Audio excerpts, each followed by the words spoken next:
여러분 반갑습니다. 2024년 3년 12월 마지막 한 해가 되기 전에 종강하고 이제 2개월 후에 지금 정말 첫 시작입니다. 지난해의 마지막 시간까지는 요한계시록 전체, 다시 말해 종말론을 다룰 때 성경 전체 부분에 종말론이 어떻게 위치하고 있고 또 이 종말론 부분, 요한계시록 부분이 어떻게 이해되어야 제대로 이해되는가에 그 부분을 이제 집중적으로 말씀을 드렸죠.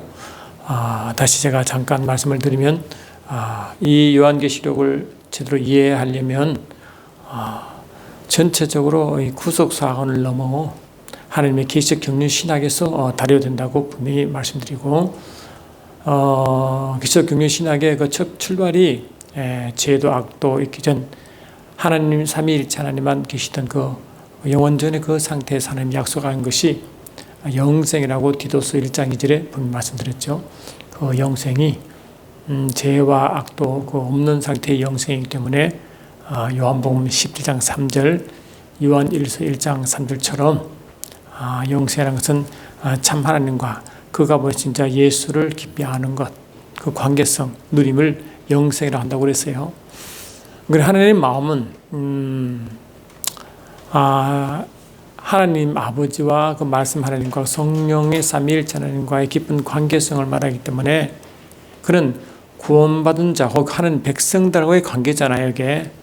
그러므로 하나님은 성경 전체에 원래 하나님의 백성, 하나님의 영광을 위해 지원받은 그 존재 안에서의 일과 하나님의 계획과 그 하나님의 일하심이기 때문에 원래 그 지금 우리가 이 아담의 타락 이후부터 구원 관점에서 이방과 영적 이스라엘 백성을 말하는 거지만 실은 그 이방인에 향한 것이 아니라 원래 하나님 백성, 하나님과 함께하는 자의 관계성을 성경 전체를 통해서 나타내는 거죠.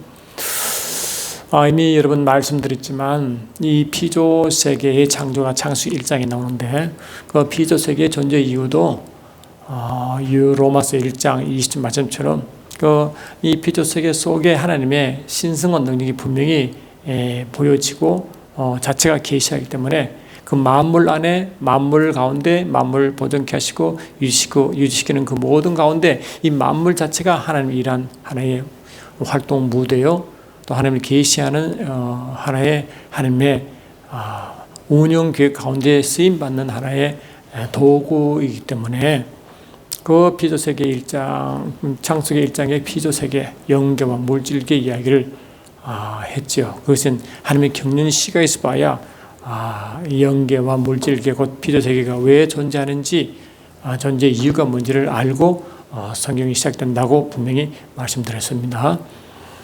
그런 경륜 시각이 하나님이 이제 하나님과 깊은 관계성, 하나님의 경험하고 하나님과 함께하고 하나님을 알아가고 하나님과 함께 이제 하나님을 자신을 드러내고 하나님 일을 함께하는 그런 전반적인 하나님의 경륜사관을 하여서 마지막 하나님의 책이 요한계시록이에요. 그러니까 그런 과정, 그러니까 영원전의 하나님과 깊은 관계성인 영생, 그다음에 그 영생을 유지하라고 명령하신 아담의 창조하신 아담에게 주신 하나님 명령. 그리고 요한복음 5장 39절 보니까 이 구약 전체가 영생에 관한 말을 한다고 분되어 있으니까 하나님의 관계성을 강조하는 하나님의 구약 백성들에게 말하는 하나님과 함께 있자는 하나님 알라고 하는 호세아 선자의 그 마음처럼 깊은 하나님과의 관계성을 말하는 하나님의 마음, 그 영생을 요구하신 하나님의 마음. 그래서 출애굽 이후도 이스라엘 백성을 애굽에서 광야를 이끌어낼 때 그 근본적으로 하나님을 섬기고 절기를 지킨다고 되어 있지만 실제로 보니까 그 절기를 지키는 그 제사 가운데 하나님을 만나고 말씀 받고 하나님 그들 가운데 거하실 목적이기 때문에 하나님 깊은 거하심에 대한 그 관계성이니까 하나님과 깊은 관계성에서 이스라엘 백성들이 하나님 영광을 경험하고 그 영광을 드러내고 전가하시는 그 여호와의 증인으로서의 이스라엘 백성을 말했잖아요. 그런 영생이 구약에서 그 구약 전체의 내용이 영생에 관한 말씀하셨고 신약에서도 그분이 오셔서 예수님이 오셔서 십자가에 돌아가심으로 그리고 성령을 보내주심으로 그 성령으로 이제 이루어진 그 몸된 교를 통해서 하는 깊은 이 관계성을 요구한다 그랬잖아요. 그래서 하는 깊은 관계를 맺고 그 기쁨 가운데 살아가다가 그 기쁨 가운데 살아가는 그 하나님을 경험하는 그 자체가 한 나라 안에서 이루어지기 때문에 영생 부분도 한 나라에 경험되어진다고 그랬어요. 그러니까 하나님을 경험하고 그의 나라를 경험한 이 모든 경험을 계시하고 증가하는 천국적인 주님의 정의된 삶을 살아가도록 그렇게 하시고 주님 재림 때까지 그 일하는 거예요. 그걸 보고 이 마태복음 24장 14절에 천국 복음이 만천하에 모든 지역에 전파된다고 분명히 말씀드린 겁니다. 그리고 그 클라이막스가 이제 주님이 오셔서 계시록 13장에 바다에서 나는 짐승, 땅에서 나오는 짐승에 그들이 일으킨 아마게돈 전쟁을 이제 승리케 하시고 바다에서 나온 짐승과 땅에서 나온 짐승인 거짓 선자를 지옥불로 던집니다. 그리고 이제 항상 그 영적 세계 우두머리에 껴긴 그 사단을 천년 동안 결박시키고 그 천년 동안에 주님이 이 땅에 오셔서 친히 메시아신 주님이 통치하시는 메시아의 왕국이 그럴 때 완성이 되는 겁니다. 계시록 11장 15절 예전처럼. 그래서 그때 완전히 이 땅에서 하나님을 경험하고 주님을 경험하고 삼위일체 하나님을 경험, 예수님을 통하여 그 깊은 삼위일체 하나님과 깊은 교제를 나누는 천년왕국 시대가 지나면 이 대부단 심판 후에 이제 신천신지가 정해되는 그런 전체, 그러니까 이 신천신지의 새 예루살렘 성, 그다음에 이 땅에서 천년왕국의 그 삶, 그 모든 것이 뭡니까? 영원전에 계시 하나님이 약속하신 그 영생의 관계성에서 나오는 모든 일령의 하나의 흐름인 줄 믿습니다. 그래서 제가 이제 쭉 설명드렸죠. 그러니까 그러한 관점에서 왜 요한계시록 21장, 22장에 신천신지 새 예루살렘 성을 말하는지 그 왜 이유를 설명했잖아요. 그것이 바로 영원전에 약속하신 하나님의 경륜의 핵심인 영생에 관하여 말씀하신 그 이해할 때 요한계시록 마지막 계시록 21, 22장이 하나님의 약속하신 영생의 완전 본이다. 그래서 그렇게 성경이 구성되어 있던 것을 이제 이해하게 된다는 것입니다. 그렇죠. 그래서 그런 경륜 시각에서 반드시 봐야 전체 성경 전체 영원전의 하나님의 계획부터 시작하여 창세기 통해서 이제 그 구약을 통해서 신약과 이제 요한계시록까지 오는 그 모든 성경 구조를 제대로 이제 이해한다고 말하는 것입니다. 그리고 이제 성경 전체 흐름이 그렇게 연결돼야 되는데 특히 이제 요한계시록 부분은 특히 구약의 다니엘서 9장에 나오는 70일의 마지막 한 일회라고 말씀드렸고 주님 오시기 직전에 그 극도의 환란이 마지막 한 일회의 절반 부분, 다시 말하면 한 일회가 한 대, 두 대 반 때에 46개월입니까?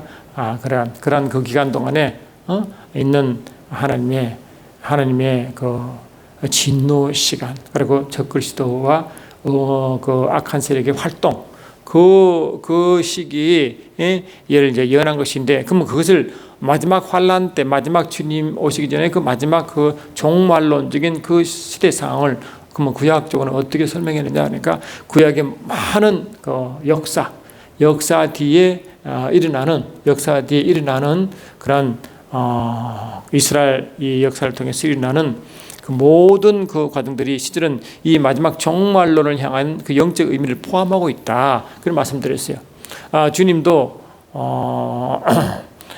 종말론의 마지막 종말론의 축소판이 많게도 마태복음 24장이라는 말씀드렸잖아요. 거기 보시면 이제 예루살렘이 AD 1070년에 망하되는데 그때 로마의 디도 장군이 와서 예루살렘 성을 파괴합니다. 그 디도 장군이 와서 나중에 디도 황제가 되지만 그 자가 와서 예루살렘 성을 다 황폐케 하고 다 무너뜨린 그 사건을 가지고 주님은 종말론을 이어가십니다.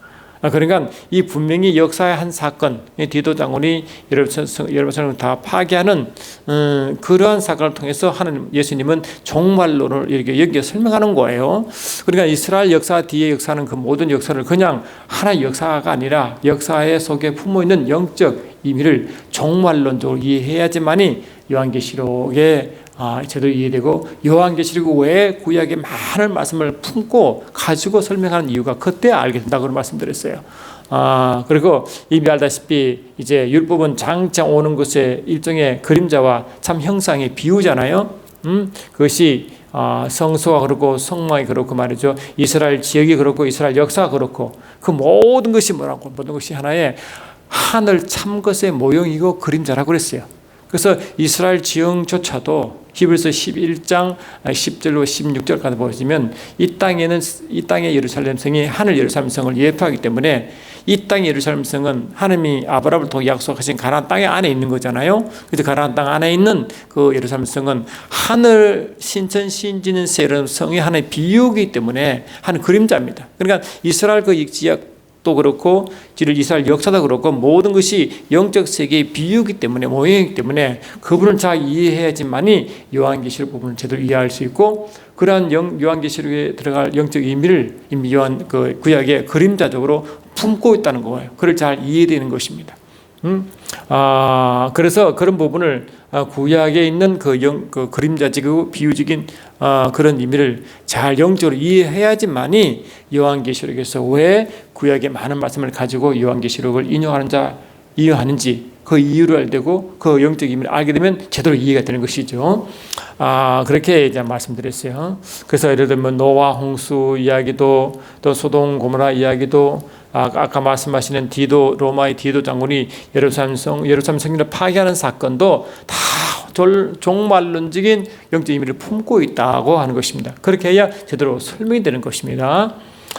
그리고 또 우리가 이미 잘 알다시피 이스라엘 백성들에게 수전제를 알죠. 수전제를 지키는 것인데 그때 유다와 셀루크스 제국의 에피파네스 왕과의 평화 조약을 맺는데 그때 이제 에피파네스 왕이 그걸 파괴시키고 예루살렘 성을 이제 그 정복하게 되는데 이스라엘 정복하게 되는데 그때 이 마카비 형제가 혁명을 일으켜서 성전을 이제 성결하는 사건이 나타납니다. 그리고 그러니까 유다와 셀루쿠스 제국과의 협약을 맺고 그다음에 셀루쿠스 제국이 그를 파괴하고 마카비 형제가 그 정결 사건을 일으키는 그 시간이 약 한 2300주야거든요. 그리고 또 2300주야도 이 역사의 한 사건이고 그 기관이기 때문에 그것 또한 뭐라고요? 그냥 역사로 설명하는 게 아니라 그 역사 뒤에 영적 의미를 알아야 된다. 그러니까 결국은 마카비 형제가 성전의 정결 사건은 뭐냐? 이 성전 회복이거든요. 결국은요. 성전 회복은 한 나라의 그 완성과 같이 연결되어 있단 말이죠. 그런 정말론적 이해를 하셔야 이스라엘 백성이 수전제를 지킨 이유가 정말론적으로 그런 의미겠다는 걸 알게 되는 것입니다.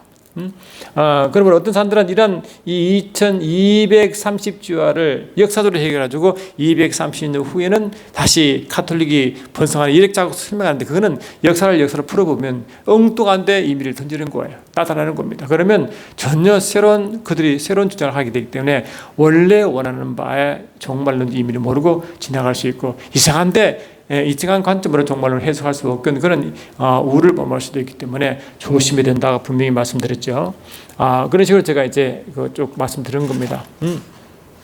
그래서 이 모든 그 역사 사건도 그렇다. 그래서 예를 들면 아까 말씀하신 대로 주님이 마태복음 24장 1절로 3절 보니까 이 로마의 디도 장군이 예루살렘을 파괴할 때 AD 70년 사건을 가지고 정말로는 설명한 것처럼 그게 다니엘서 9장 26, 27에 나오거든요. 그 디도 장군이 어떻게 파괴하는지 그 디도 장군을 적그리스도로 묘사한다고 말이죠. 묘사하는 거예요. 그 적그리스도가 마지막 한 일의 절반에 극도의 그 핍박이 교회 핍박이 많으니까 그때 제사가 이제 그러니까 예배가 중단될 수밖에 없는 그런 아주 그런 상황 가운데서도 어떻게 믿음을 이겨하고 승리할 수 있는가라는 그 종말론적인 상황에서 하나님의 백성 우리 교회가 어떤 스탠스를 취해야 되느냐는 걸 설명해서 이어나갔잖아요.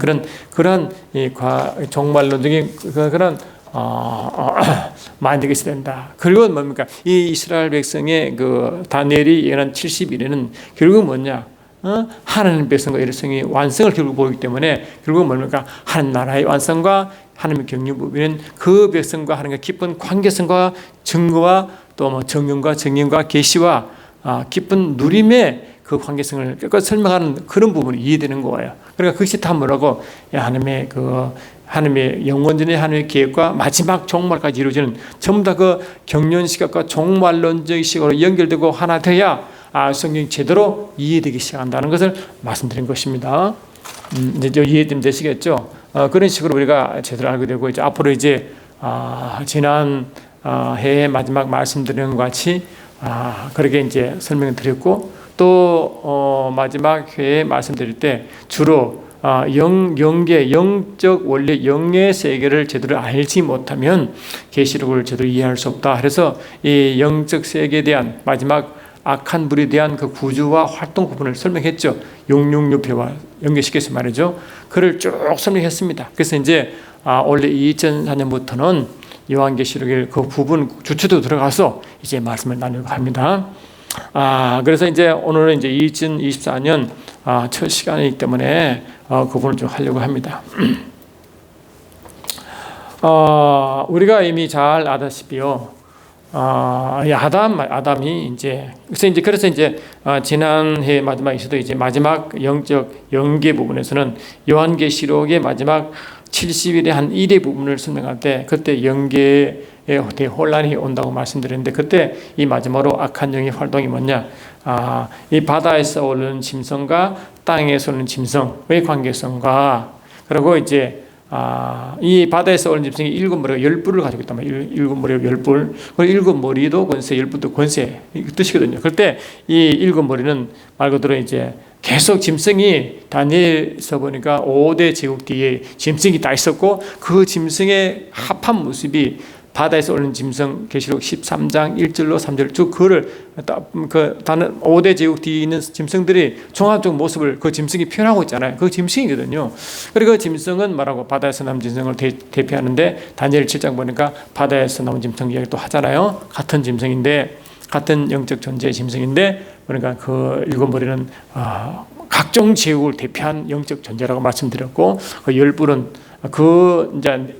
이제 바다 짐승에서 나오는 온 세상 정수와 권세를 가진 통치적인 여러 완전 숫자이기 때문에 꼭 10명이랑 보다는 완전 숫자 통치하는 전체 왕들의 하나의 왕권의 통합으로 통합 세력을 그러고 이해하면 된단 말이죠. 그리고 요한계시록 17장에 보니까 이 짐승과 짐승 뒤에 짐승에서 이제 그 짐승이 7머리와 10뿔을 가지고 있는데 그 10뿔 뿔에서 이제 왕관을 뒤집어 쓰고 있죠. 그리고 7머리 10뿔인데 그 사단도 그 위에 있는 사단도 7머리 10뿔을 가지고 있는데 사단은 이 7머리에 왕관을 뒤집어 쓰고 있고 바다에서 나오는 짐승은 그 뿔에 그 왕관을 자꾸 쓰고 있어요. 그 왕관은 주님만 쓰는 왕관인데 지가 쓰고 있으니까 항상 말하고 이 악한 영은 하나님을 대신하고 주님을 대신하려고 하는 그런 게 있다. 그러니까 이 마귀는 항상 하나님을 대신하려고 그러고 이 바다에서 나온 짐승은 그 예수님을 자꾸 그 자리를 차지하려고 하는 그런 영적 소송 있는 자라고 말씀을 드렸습니다. 그런 의미가 있다는 거예요. 그런데 이 마지막 때문에 지금 이제 마지막에 하나님의 진노가 이제 7인 진노로 마치지만 지금은 한 3째인 정도에 와 있다고 말씀드릴 거예요. 앞으로 설명할 겁니다. 그리고 그 정도에서는 실제로 근데 영적 세계, 악한 영적 세계는 어디가 해당되냐니까 이 바다에서 나온 그런 바다에서 나오는 짐승이 땅의 짐승을 통해 일하는 저 장면, 666표가 이제 활동하는 그 시리이기 때문에 그때는 뭡니까? 이 바다에서 나온 짐승 뒤에 10뿔에 또 나타나. 그러니까 그 다니엘서 보면 첫 번째, 두 번째에서 쭉 다니엘서 보니까 사자, 곰, 표변 이 모든 그 뒤에 짐승이 이렇게 짐승이 나타나는데 이 네 번째 짐승이 들으니까 무슨 짐승인데 10뿔 가진 짐승이에요. 그러니까 이 10뿔은 마지막 네 번째 짐승에서 나타나고 바다에서 나온 짐승 뒤에 10뿔이 오기 때문에 그 10뿔은 아까 말씀드린 대로 온 세상의 정서와 권세자들을 통치하는 걸 하겠어요. 주님 오실 때까지 이제 그런 세력이 계속 활동하는데 그 중에서 이제 10뿔 뒤에 또 뭐라고 이 작은 뿔이 나타나. 이 작은 뿔이 실은 이제 뭐라고 10뿔 뒤에 더 강력한 작은 뿔이 마지막 땅에 남은 짐승과 연합하여 하나님을 대적하고 교회를 핍박한 세력이다. 해서 우리가 지금 관심 가질 것은 다른 것 다 지나가기 때문에 앞으로 작은 뿔과 땅의 짐승 땅 짐승과 8번째 왕 영광의 활동을 주시하면 된다고 지난 마지막 시간에 분명히 말씀드리고 제가 마친 것 같습니다. 그래서 이제 하나하나 둘씩 이제 계시록을 이제 차근차근 이제 풀어나갈 것입니다. 그러니까 지금까지 오늘 이제 제가 말씀드린 이 요한계시록 즉 종말론을 이제 전체 이 종말론을 어떻게 이해되나 하는 그 전체 그림을 앞서까지 했고, 이제 그런 영적 지식을 가지고 이제 계시록을 차근차근 풀어나갈 것입니다. 그래야 제대로 이해되죠. 이게 없이 해버리면 전체 그림을 모르고 그냥 하기 때문에 이게 이해에 한계가 오는 거예요. 그리고 이해 폭이 적어지기 때문에 여러분 오늘 들으신 분들은 반드시 그 전에 한 종말론에 대한 사전적인 강의를 분명히 들으시고 이 계시록을 계속 들으시면 여러분 큰 이해에 도움이 될 줄 믿습니다.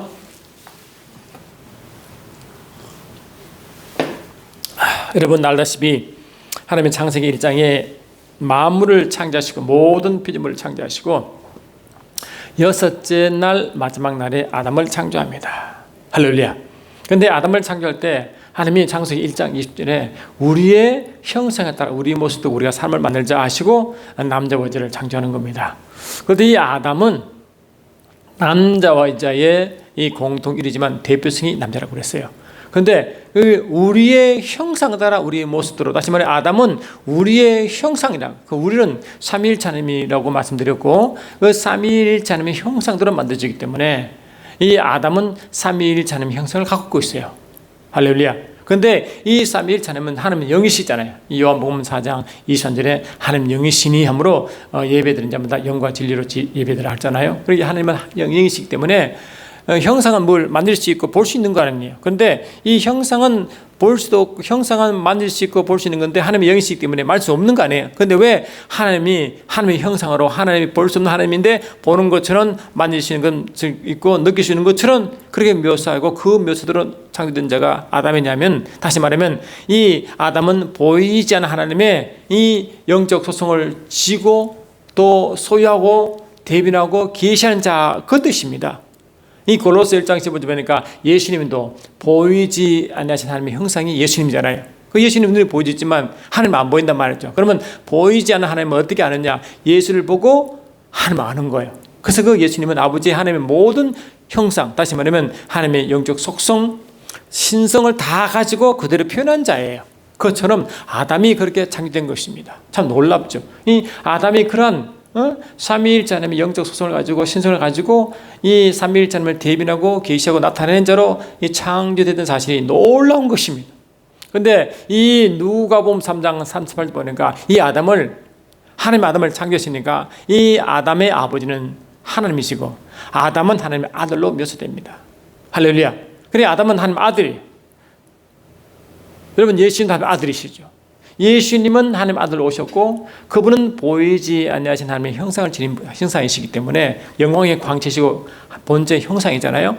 그러니까 그 예수님은 보이지 않는 하나님을 드러내고 나타내고 계시하고 표현하고 증거하는 분이 묘사되기 때문에, 근데 예수가 오시기 전에 똑같은 그 일을 감당을 누가 하느냐? 아담이 그렇게 한다는 거예요. 그래서 아담의 창조는 오신 메시아의 모형입니다. 할렐루야. 로마서 5장 14절에 아담은 오실자의 모형이라고 분명히 기록되어 있잖아요. 그리 놀라운 일, 그리 아담도 하나님 아들로 창조되었고 아담도 삼위일체 하나님의 계시한 자로 증거하는 자로 또 이 하는 자로 묘사된 것이고, 그러니까 하나님의 형상과 모양과 하나님의 신성과 소성을 가지고 태어난 아담이 삼위일체 하나님의 일을 하는 것이 우리의 모양 속에 포함되어 있어요. 형상은 하나님의 닮은 꼴 아이콘이고 하나님 삼위일체 하나님의 우리의 모습은 그 형상을 지닌 자가 하나님과 무슨 일을 하나 하는 하나님의 미션을 가진 자, 사명을 가진 자의 표시가 그래요. 예수님도 그랬잖아요. 예수님은 하나님의 형상을 오셔서 아버지 일을 했잖아요. 아버지를 완성했지 않습니까? 그처럼 오실 때 하나님 아들로서 하나님의 형상을 가지고 오신 그분이 뭘 하느냐, 그 정보가 아담에게 다 있다는 거 아니에요. 그래서 아담은 오실 메시아의 모형이기 때문에 예수 하신 그 모든 것이 그림자도록 다 보여준 거예요. 그러므로 하나님의 형상은 예수처럼 하나님을 계시하고 나타내고 신성을 가진 자로서의 모습이고 하나님의 아이콘이고 동시에 그 우리의 모양은 하나님의 일을 할 자, 동역자로서의 모습이 그 들어가 있고 아담의 기능과 아담의 사명이 그 속에 포함되어 있는 거예요. 할렐루야. 이 놀라운 것입니다. 그런데 이제 올 말쯤 되면 아담의 책이 이제 나올 거로 제가 열심히 기도하고 조금 쓰고 있는데 그 이야기를 깊이 다룰 것입니다. 여하튼 그런 아담의 깊은 얘기는 또 나중에 시간 될 때마다 말씀을 같이 나누고 책이 나올 때쯤 되면 여러분 더 은혜 받으시면 좋을 것 같고 그래요. 그러니까 이 아담 속에 근데 이 아담 속에 크게 두 가지 비밀이 있는데 아까 말씀하신 대로 오실 메시아를 미리 예비하는 자, 준비하는 자의 아담이에요. 예수가 오시기까지 모델입니다. 근데 이 하나님은 아담을 창조하시고 그냥 두지 않으시고 에덴 동산에 그게 두시잖아요. 그 에덴 동산에 사는 거예요. 근데 에베소 5장 30, 31 보니까 뭐라고 되어 있으니까 예수님과 교회의 관계를 아담의 가정과 아담의 에덴의 교회를 에덴 모습을 같이 연결시키는 겁니다. 제가 다시 읽어드리면 이렇게 되어 있습니다.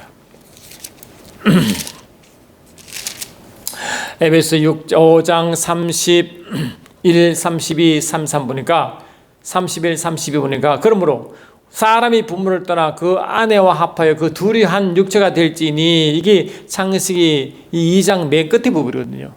하시고 뭘 말하냐? 이 비밀이 크도다 내가 그리스도와 교회에 대하여 말하노라. 그리 이 아담의 과정을 뭐라고? 교회와 그리스도와 비밀인 것입니다. 그리 다시 말하면 아담은 50자의 모형이기 때문에 예수님의 모형이기 때문에 그리스도를 예표하죠 하면 동시에 아담은 가정은 교회를 예표하는 거예요. 신기하죠. 그래 이 에덴 그 삶이 교회의 하나의 뭐라고 모형이고 아담이 예수의 모형이기 때문에 이 아담 속에는 교회와 예수의 정보가 포함되어 있는 것입니다. 놀랍죠. 할렐루야. 그러니까 하나님의 영원한 계획 속에는 뭐냐? 그 속에 정보가 뭐냐? 이 마지막 처음으로 하나님의 일을 시작하시고 하나님의 일을 시작하시고 하나님의 경륜을 펼쳐 나가시는 첫 단추인데 이 아담이 딱 등장하고 아담 속에 이 오실 메시아와 그와 함께한 교회의 모형이 들어있다는 것은 성경 전체 흐름이 그렇게 간다는 뜻이에요. 할렐루야. 하나님 영원 전에 계획하신 그 하나님의 죄와 악과 상관하지 않은 하나님 깊은 관계성과 계시와 증거와 누림의 그 정보가 아담 속에 들어있고 아담은 그 정보를 가지고 출발시키는 거예요. 그리고 성경 전체는 뭐가? 성경 전체는 아담이 품고 있는 그 정보, 예수님과 교회의 정보를 계속 성경 마지막까지 끌고 가는 거예요. 할렐루야. 아멘. 그래서 여러분 보시면 이제 그 끌고 가잖아요. 그러니까 여러분 이제 아담이 이제 타락하잖아요.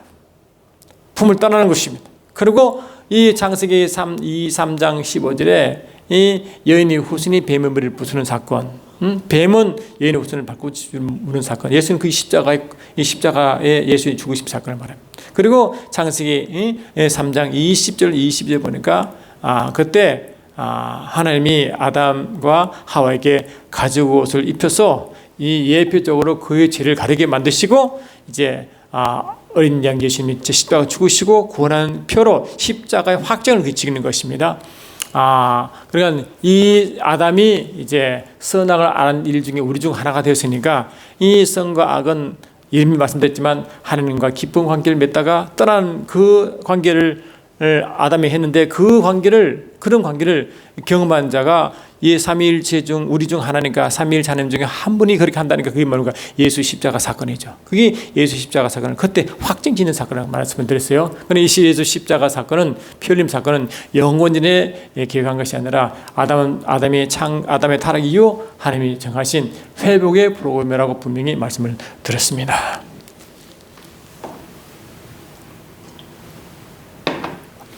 그렇구나. 하나님은 영원전의 경륜 차원에서 시작하신 그 영생의 그 기념을 그를 이루시는 첫 번째 단추가 피조물 만드시고 마지막 아담을 창조하실 때 그 아담 속에 그 정보를 주시는데 그것이 바로 뭐라고?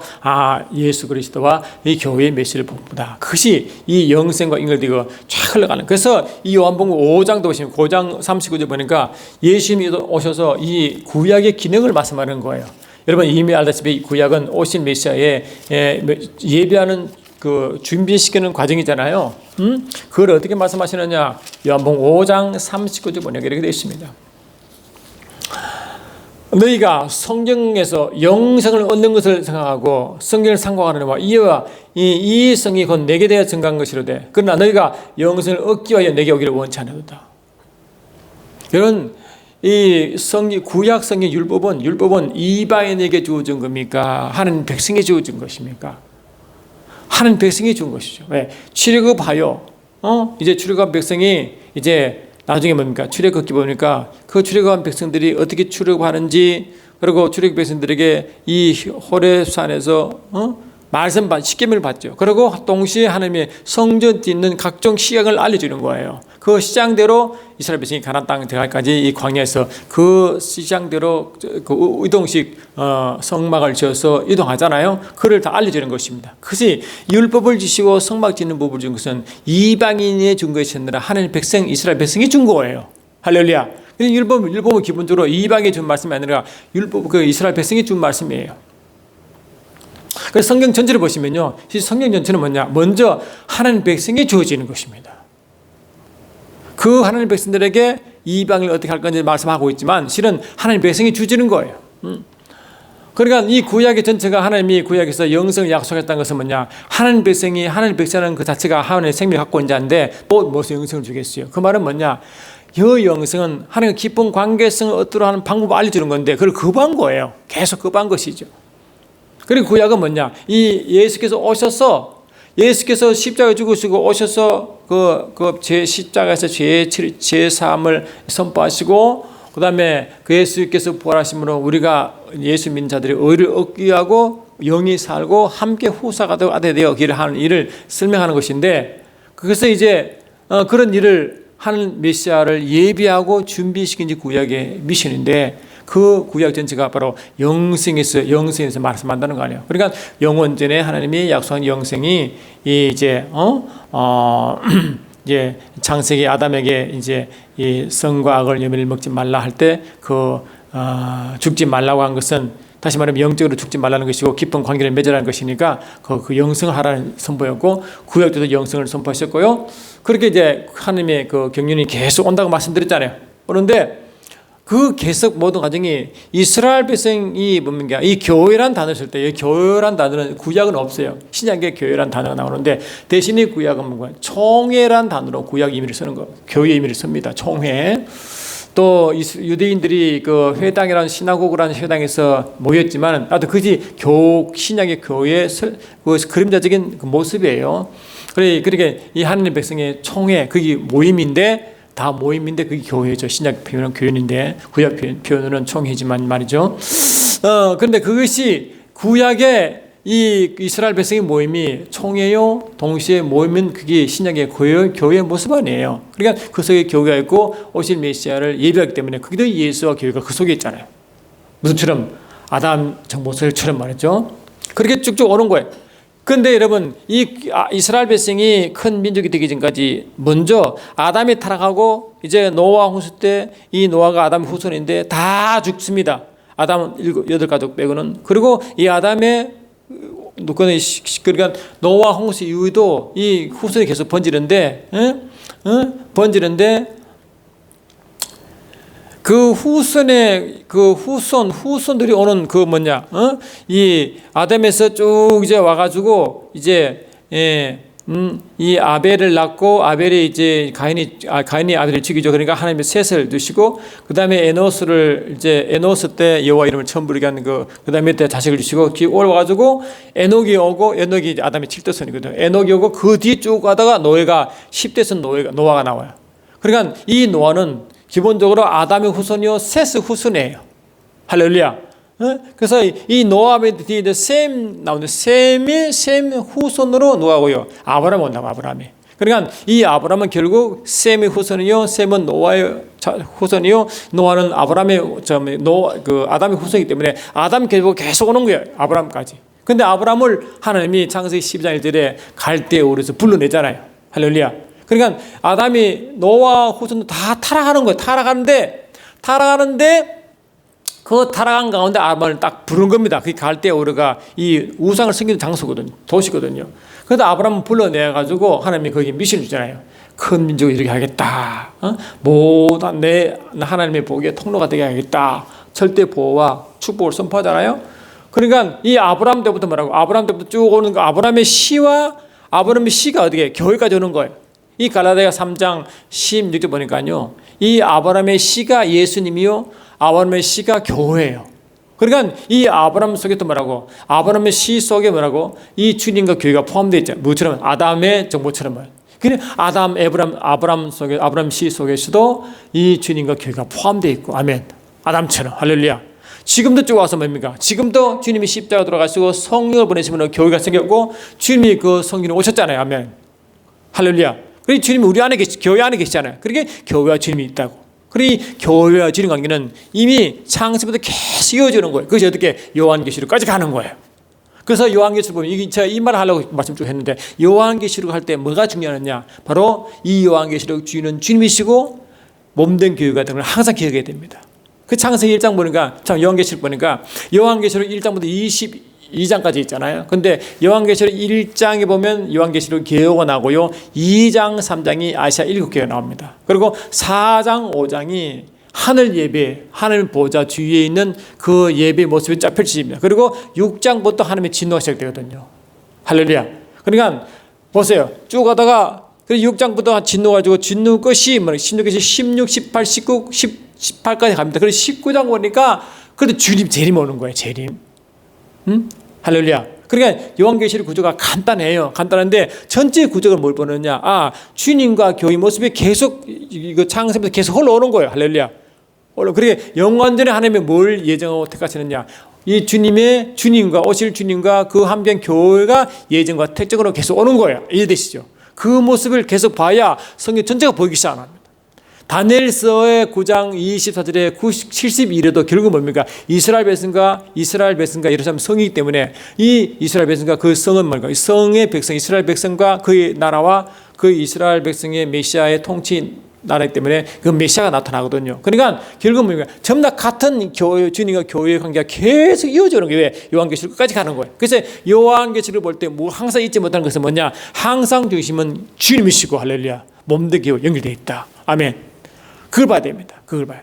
그러니까 우리가 왜 이 말씀 드렸냐? 그 이걸 잘 모르기 때문에 어떤 분들은 그 자꾸 이 요한계시록의 핵심 주인이 예수를 자기 잊어버리고 딴 말 한다고요.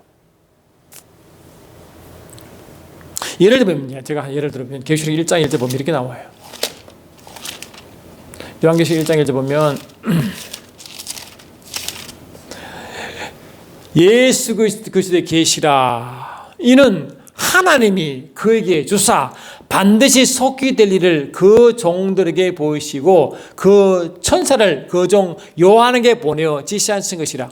요한은 하나님의 말씀 곧 예수 그리스도의 증거 곧 자기의 봉헌을 다 증거하였느니라. 이 예언의 말씀을 읽는 자들과 읽는 자와 듣는 자들과 그 가운데 지킨 자들은 복이 있다니 나와. 그리 지금 요한계시록이 뭐냐? 요한계시록은 그리스도의 계시인데 하나님께서 예수께서 나타낸 계시입니다. 그러니까 이 하나님이 예수께 다 계시하시고 그 계시 내용을 천사를 통해서 요한에게 준 거예요.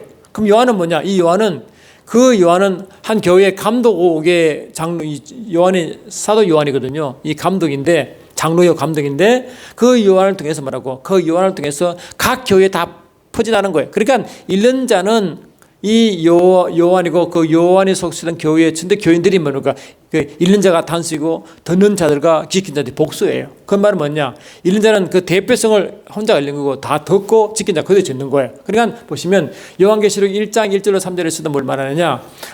하나님이 예수께 그거를 다 계시하시고 할렐루야.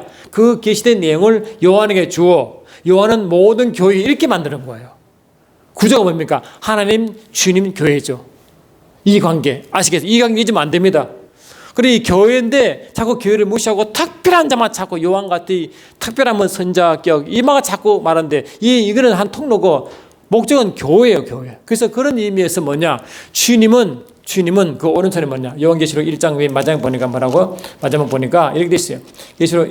계시록 1장의 마지막 보니까 18절에 보니까 곧 산자라 내가 전에 죽었으느라 볼저다 이제 세시도록 살아있어 사망과 음부 요소를 가졌노니 그러므로 내 본 것과 이제 있는 일과 장차될 일을 기록하라. 이 요한계시록 전체 구조죠.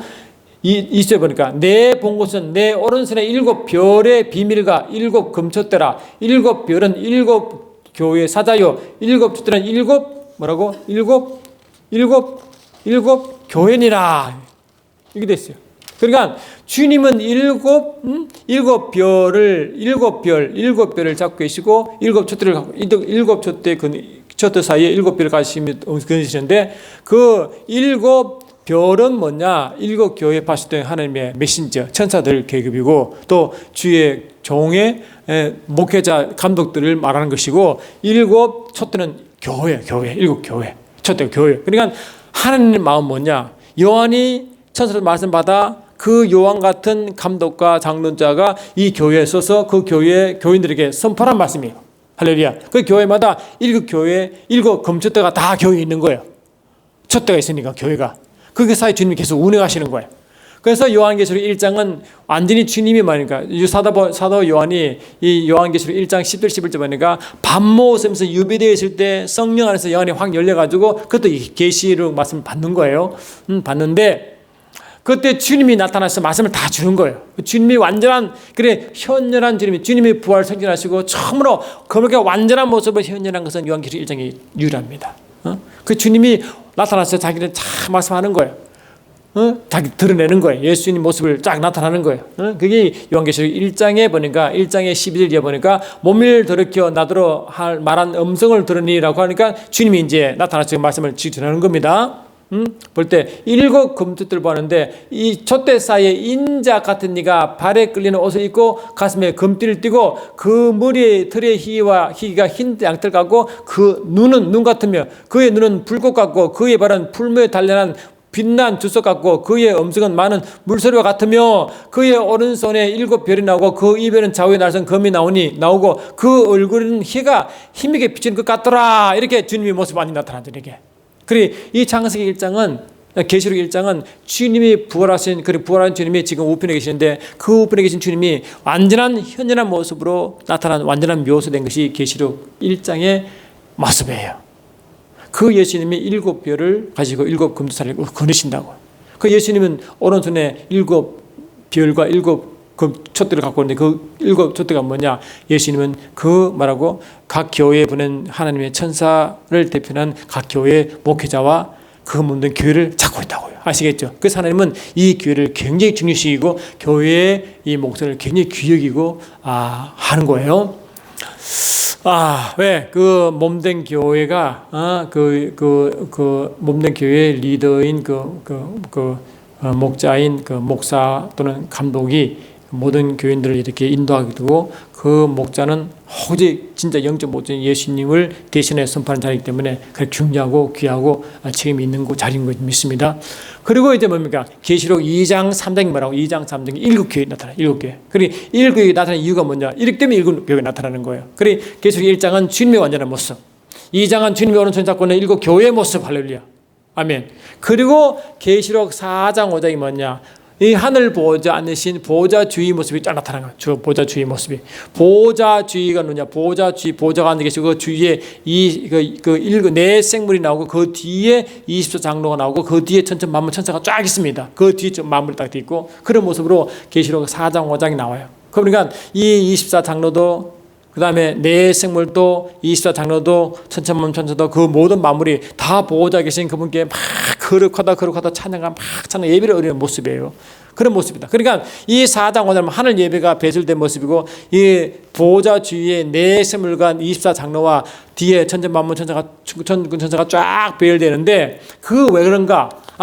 계시록 1장의 주님 모습, 2장 3장은 주님이 그렇게 귀이시고 주님이 잡고 계시는 일곱 교회의 모습, 3장 4장 5장은 그런 교회가 어떻게 예배드려 예배의 모습. 할렐루야.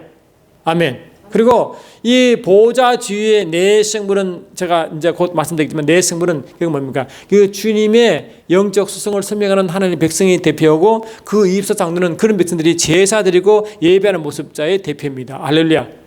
그런 하나님 몸된 기 다 그걸 보고 이 네 생물과 그 24장로가 하나님의 속성을 대변하고 계시하고 예배드리는 자의 성도의 모습을 그렇게 설명하는 거예요. 그런들에게 천군 천사가 많고 돕는다는 모습이에요. 히브리서 1장 시사달처럼 모든 천사는 부린 영으로 구원받을 후사를 위하여 섬기라고 보는 영이 아니라 그 말씀과 똑같은 말씀입니다. 그러니까 이 요한계시록 4장 5장에 그런 모습을 나타내고 그런 상태에서 말하고 창세기 계시록 6장부터 하나님의 진노, 일곱 번의 진노가 쫙 설명되고 이제 계시록 8장까지 끝이 나는 거예요. 그리고 19장이 주님이 재림하시고 바코장에 아마겟돈 전쟁이 일으키시고 그 다음에 천년왕국이 이루어지고 그 다음 뭐라고 백부장 심판이 끝나고 신전신지 모습으로 마지막 하나님의 그 경륜의 완성인 신전신지 완전한 영생인 그 예루살렘 성의 모습으로 딱 끝이 나는 거야. 이게 모성입니다. 그러니까 이런 전체 구성으로 이제 훈련된 거죠. 그 성경 핵심이 영원전의 모습, 창세기 모습, 구약의 모습, 신약의 모습, 또 요한계시록까지 전체 모습은 뭡니까? 그 사이에 하나님과 주님과 어린 양 주님과 교회의 모습, 그 다음에 그걸 돕는 모든 천사의 모습이 쫙 하나 되어 계속 나타나잖아요. 이렇게 쫙 나타나잖아요. 이게. 그런 모습이 눈에 보입니까? 그것이 성경 전체에 연결된 계시록의 구조의 핵심 부분이에요. 핵심 부분. 그래서 이 다니엘 71에도 아까 말씀드렸지만 다시 한번 읽어드리면 이렇게 되어 있습니다. 다니엘 9장 보시면 이렇게 되어 있습니다. 다니엘서 9장